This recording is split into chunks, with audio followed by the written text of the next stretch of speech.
Nze Basajja Mivule Bwadden Ensolo Nkambwe ngenda kwogerako eri eggwanga olunaku olwaleero ku ssaawa 10 ez'olweggulo.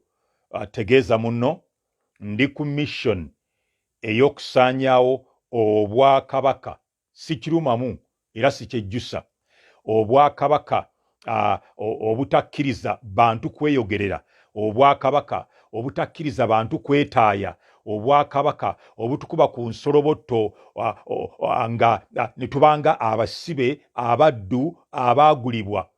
Tetugenda kukikkiriza keebere gavumenti ya Uganda tesobola kunnemesa ku mission gye ndiko.